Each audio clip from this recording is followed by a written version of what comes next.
Hi అండి, welcome to Hima Hindi channel. మనం సాకీ లెసన్లో 2 దోహాలు అయిపోయినాయి కదండి. మూడో దోహా ఇప్పుడు చూడండి. జబ్ మైతా తబ్ హరీ నహీ, అబ్ హరీ హై మై నాహీ, సబ్ అందియారా మిఠీ గయా, జబ్ దీపక్ దేఖ్యా మాహీ. ఇక్కడ జబ్ మై థా అంటున్నాడు. మై అంటే మామూలుగా మనకి అర్థం సార్వనామిక శబ్దులో నేను అనే అర్థం. కానీ ఇక్కడ నేను అనే సంబోధన చేస్తుంది ఎవరు అంటే అహంకారము. అహంకారము ఏమని చెప్తుంది? జబ్ మైతా, నేను ఎప్పుడైతే ఉంటానో, తబ్ హరిని, అప్పుడు హరి అంటే ఇక్కడ భగవాన్, భగవంతుడు అని అర్థం. అప్పుడు భగవంతుడు లేడు. అబ్ హరి హై, ఇప్పుడు భగవంతుడైతే ఉన్నాడు. మైనాహి, నేను లేను అంటుంది. అంటే అక్కడ అర్థం ఏంటంటే అండి, మన మనస్సులో ఎప్పుడైతే అహంకారం అనేది ఉంటుందో అప్పుడు భగవంతుడు అనేవాడు ఉండడు. భగవంతుడిని పూజించాలి అనే తత్వం మనలో ఉండదు. ఎందుకంటే మనకి మనమే చాలా గొప్పవాళ్ళమనే ఆలోచనతో ఉంటాం. భగవంతుడిని ఎందుకు పూజించాలి, ఆయన ఏమన్నా గొప్ప అని చెప్పేసి అనే ఆలోచనతో ఉంటాం. అందుకనే అహంకారం మన దగ్గర ఉన్నప్పుడు భగవంతుడు మన దగ్గర ఉండడు. ఎప్పుడైతే భగవంతుడు మన దగ్గర ఉంటాడో అప్పుడు అహంకారం అనేది మన దగ్గరికి రాదట. ఎందుకంటే ప్రతి విషయాన్ని కూడా మనం ఆలోచన పూరితంగా అహంకారం అనేది లేకుండా చేస్తాం కాబట్టి, అందుకని భగవంతుడు మన దగ్గర ఉంటే అహంకారం అనేది ఉండదు అని. సబ్ అందియారా మిఠీ గయా, మొత్తం భగవంతుడు మన దగ్గరికి వచ్చినప్పుడు మన చుట్టూ ఉన్న చీకట్లన్నీ కూడా దూరం అయిపోతాయి అని చెప్తున్నాడు.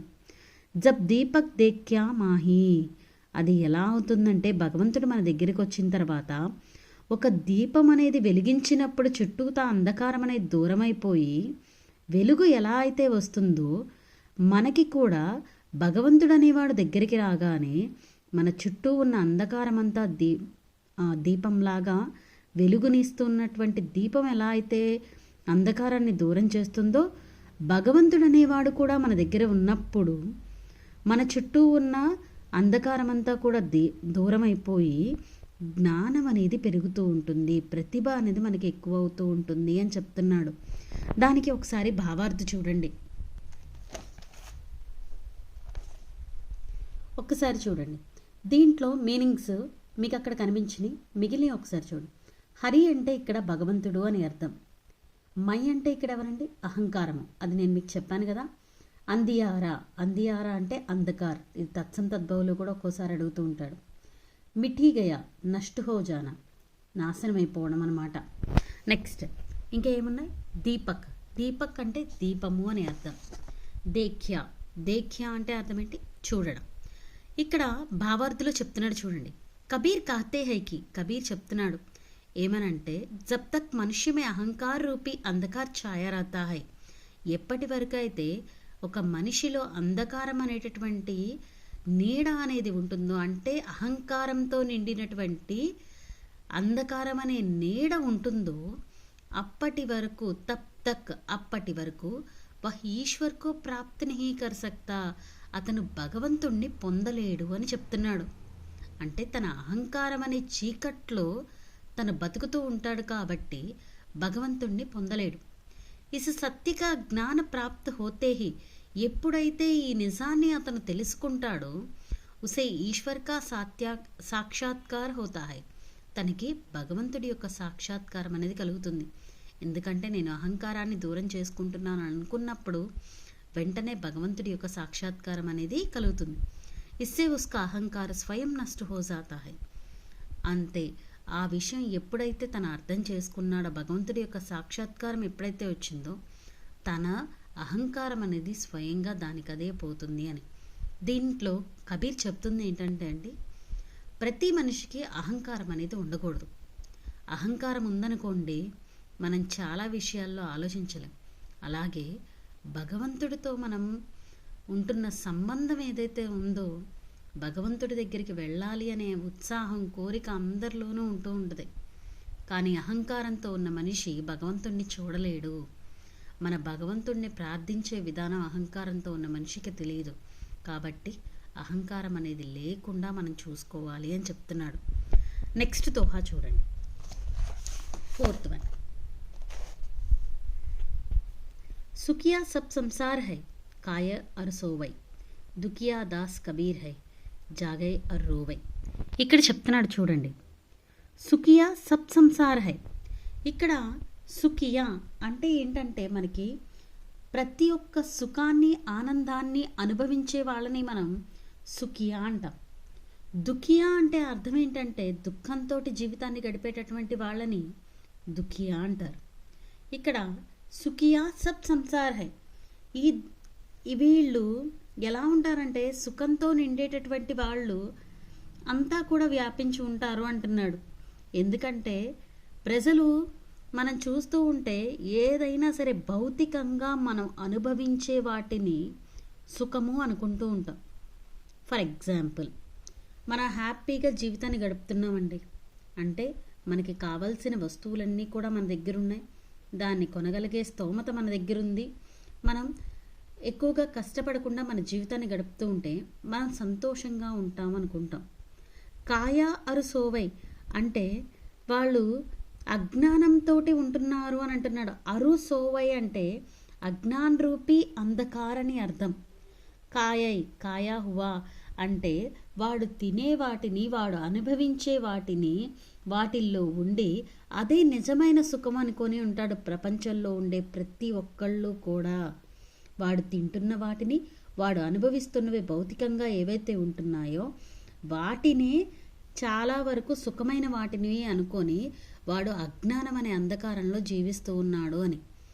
దుఖియా దాస్ కబీర్ హై, ఇక్కడ బాధపడేవాడు అని చెప్తున్నాడు.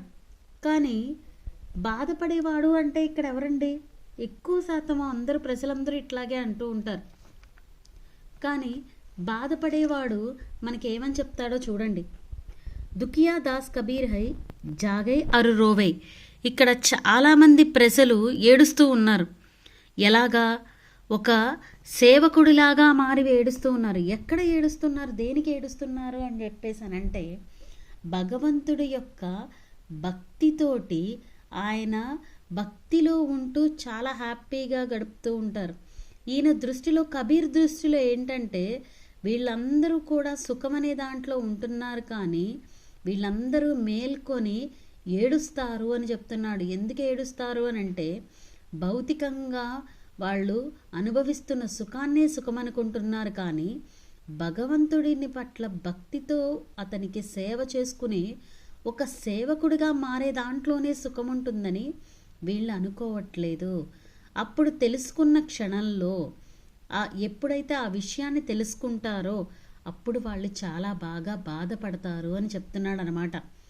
దాని యొక్క అర్థాలు ఒకసారి చూడండి. సుఖియా హర్ తరసే సుఖి లేకపోతే ఖుషి. దుఖియా దుఃఖి, ఎప్పుడు కూడా విచారంగా బాధగా ఉండేటటువంటి వాళ్ళని దుఃఖి అంటారు. సంసార్ ప్రపంచం, దునియా జగ్ ఏదైనా రాసుకోవచ్చు. కాయై ఖాకర్ తిని, అరు ఔర్, సోవే సోకర్, జాగై జగాకర్, రోవై రో రహే హై. ఇది ఇక్కడ చూడండి ఏం చెప్పాడు. కబీర్ సంసార్ కి నశ్వరతా ఔర్ క్షణభంగురతా కే బారే మే సమజ్ రహే థే. ఇక్కడ కబీర్ నశ్వరత అంటే ఏంటంటే అండి వాళ్ళు కేవలం ఉన్న వాటితోటి తృప్తి పడేటటువంటి వాళ్ళు.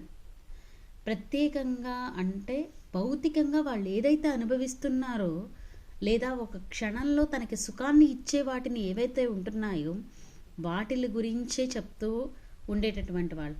అయితే ఇవన్నీ కూడా కబీర్ దృష్టిలో ఏంటంటే ఒక క్షణంలో మాయమైపోయాయి.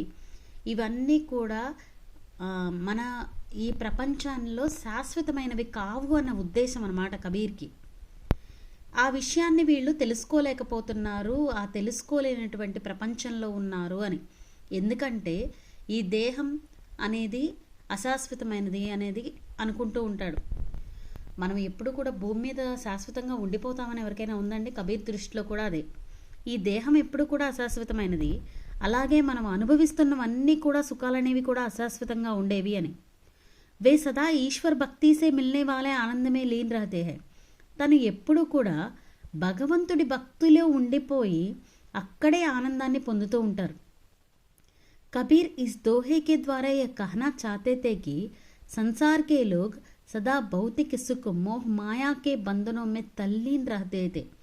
కబీర్ ఈ దోహాలో చెప్తున్నది ఏంటంటే సంసార్కే లోగ్, ఈ ప్రపంచంలో ఉండే ప్రజలందరూ కూడా ఎప్పుడూ భౌతికంగా సుఖాన్ని అనుభవిస్తూ మాయలో పడిపోతూ అందుట్లోనే ఉంటూ ఉంటారు. उनके इस प्रकार की अज्ञानता को देखकर कबीर दुखी रहते थे. వాళ్ళందరూ కూడా దాంట్లోనే చాలా లీనమైపోయి ఉండడాన్ని చూసి కబీర్ చాలా బాధపడుతూ ఉంటాడనమాట.